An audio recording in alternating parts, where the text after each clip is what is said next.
ഇന്ന് നമ്മളൊന്ന് പുറത്ത് പോവാൻ നിൽക്കുകയാണ്. എൻ്റെ കയ്യിലൊരു വലിയ കിണർ കുപ്പി. ഇത് ഞാൻ വെള്ളം കൂടി കൂട്ടണം എന്ന് പറഞ്ഞിട്ട് വാങ്ങിച്ചിട്ടുണ്ടായിരുന്നു. വലിയൊരു കുപ്പിയായിരുന്നു. ഇപ്പം എനിക്കത് ഉപയോഗിക്കാൻ കിട്ടാറുമില്ല. അതെന്തേലും ആവട്ടെ. പിന്നെ പോണ വഴിക്ക് നമ്മൾ സ്കൂളിൽ നിന്ന് അഫിനെയും പിക്ക് ചെയ്തിട്ടുണ്ടായിരുന്നു. സ്കൂൾ വിടുന്ന സമയം തന്നെ ആയിരുന്നു. അങ്ങനെ ഓളെയും കൂട്ടിയിട്ട് നമ്മൾ പോവാണ്. പോണേന്ന് പറഞ്ഞില്ലല്ലോ, നമ്മളിന്ന് ബീച്ചിക്കാണ് പോണത്. കുറേ കാലമായി ബീച്ച് വെച്ചിട്ട് ചാവണം. അങ്ങനെ ഫൈനലി നമ്മൾ ഇതേ ബീച്ച് കാണാൻ എത്തിയിട്ടുണ്ട്. ഇത് നമ്മുടെ ചാലിയം ബീച്ചാണ്. അവിടെ ഇപ്പം എന്തൊക്കെയോ സെറ്റപ്പ് ഒക്കെ ചെയ്തിട്ടുണ്ട്. കുറച്ച് അടിപൊളിയാക്കി ആക്കിയിട്ടുണ്ട്. കുറച്ചായി തോന്നുന്നുട്ടോ ഞങ്ങൾ ഇപ്പോഴാണ് വരുന്നത്. ഞാനിപ്പോൾ കാണിച്ചെന്നില്ല ഒരു ബോട്ട്. ആ ബോട്ടിൽ നമ്മൾ കയറിയിട്ടുണ്ടായിരുന്നു. നമുക്ക് നല്ല പേടിയായിരുന്നു. അങ്ങനെ ഉമ്മമാനെ കൊണ്ടിട്ടാണ് നമ്മൾ കയറുന്നത്. നാളെ താന്നൊരു പ്രശ്നം ഉണ്ടായതിനു ശേഷം ഇങ്ങനെ ബോട്ടിലൊക്കെ കയറുമ്പോൾ ഉമ്മക്ക് ഭയങ്കര പേടിയാണ്. ഇല്ല നല്ലതാണ് രസല്ലേ എന്നൊക്കെ പറഞ്ഞിട്ട് എങ്ങനെയൊക്കെ വലിച്ച് കയറ്റിയിട്ടുണ്ട്. ഇമ്മമ്മ റാശിയും താഴെ തന്നെ നിന്നിട്ടുണ്ടായിരുന്നു. ഞാനും ആഫി ഇമ്മച്ചി ഇപ്പച്ചൊക്കെ മുകളിൽ കയറിയിട്ടുണ്ടായിരുന്നു. കുറച്ചുകൂടി നന്നായിട്ട് കാണാലോ എന്ന് വെച്ചിട്ട് അങ്ങനെ അവിടുന്ന് ഒരു ലൈഫ് ജാക്കറ്റ് ഒക്കെ ഇട്ട് തന്നിട്ടുണ്ടായിരുന്നു. നല്ല രസം ഉണ്ടായിരുന്നു അവിടെ ഇങ്ങനെ നിന്നിട്ട് കാണാൻ വേണ്ടിയിട്ട്. ജസ്റ്റ് അവിടെ ഇങ്ങനെ ചുറ്റിയിട്ട് വീണ്ടും അവിടെ തന്നെ കൊണ്ട് നിർത്തിയിട്ടുണ്ടായിരുന്നു. അതിന്റെ അടുക്കും താഴത്ത് ഇറങ്ങി നോക്കിയപ്പോൾ റാഷിദ കാക്കാനോടൊക്കെ വർത്താനം പറഞ്ഞിരിക്കുന്നുണ്ടായിരുന്നു. അതൊക്കെ കഴിഞ്ഞ് ഇറങ്ങിയിട്ടുണ്ടായിരുന്നു. അവിടെ നിറയെ ആൾക്കാരുണ്ടായിരുന്നു. എന്നും ഇങ്ങനെയാണ് അതോ പെരുന്നാളായോണ്ടോന്നൊന്നും അറിയില്ലേ. ഒന്ന് നോക്കിയപ്പോൾ ഇതേ റാഷി നല്ല നിരാശയിൽ ഇരിക്കുന്നു. അപ്പുറത്ത് നോക്കിയപ്പോൾ ഒരു കാക്കി അതേമാതിരി ഇരിക്കുന്നുണ്ട്. അതൊക്കെ കണ്ട് നമ്മൾ കുറേ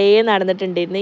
ഇനി ആ ഭാഗത്തേക്കൊക്കെ നമുക്ക് കാണാനുള്ള കേട്ടോ. അവിടേക്കൊന്നും പോയിട്ടുണ്ടായിരുന്നില്ല. അപ്പത്തേക്ക് ലേറ്റ് ആയതുകൊണ്ട് നമ്മൾ വേഗം പോന്നിട്ടുണ്ടായിരുന്നു. നല്ല ഇഷ്ടമായി ഇവിടെ. നല്ല രസമുണ്ട് കാണാൻ. നല്ല കാറ്റും ഒക്കെ ഇട്ട് നല്ല അടിപൊളിയായിരുന്നു. ഒന്നും ഇറങ്ങാൻ പറ്റിയിട്ടുണ്ടായിരുന്നില്ല. ഇനി കുറെ അങ്ങോട്ട് ഇറങ്ങാൻ പറ്റുമോ എന്ന് എനിക്കറിയില്ല. ഇപ്പൊ അവിടെ നിന്നൊക്കെ ഇറങ്ങിയിട്ട് നമ്മൾ നേരെ ഉപ്പാന്റെ അടുത്ത് എത്തിയിട്ടുണ്ട്. ഇമ്മമാനെ ഡ്രോപ്പ് ചെയ്യാൻ വന്നത്. അങ്ങനെ കടയിൽ നമ്മൾ കുറെ സോഡ ഒക്കെ എടുത്ത് കുടിച്ചിട്ടുണ്ടായിരുന്നു. അങ്ങനെ നേരെ നമ്മൾ വീട്ടിൽ പോയിട്ടുണ്ടായിരുന്നു. അപ്പൊ ഇത്രയേ ഉള്ളൂ.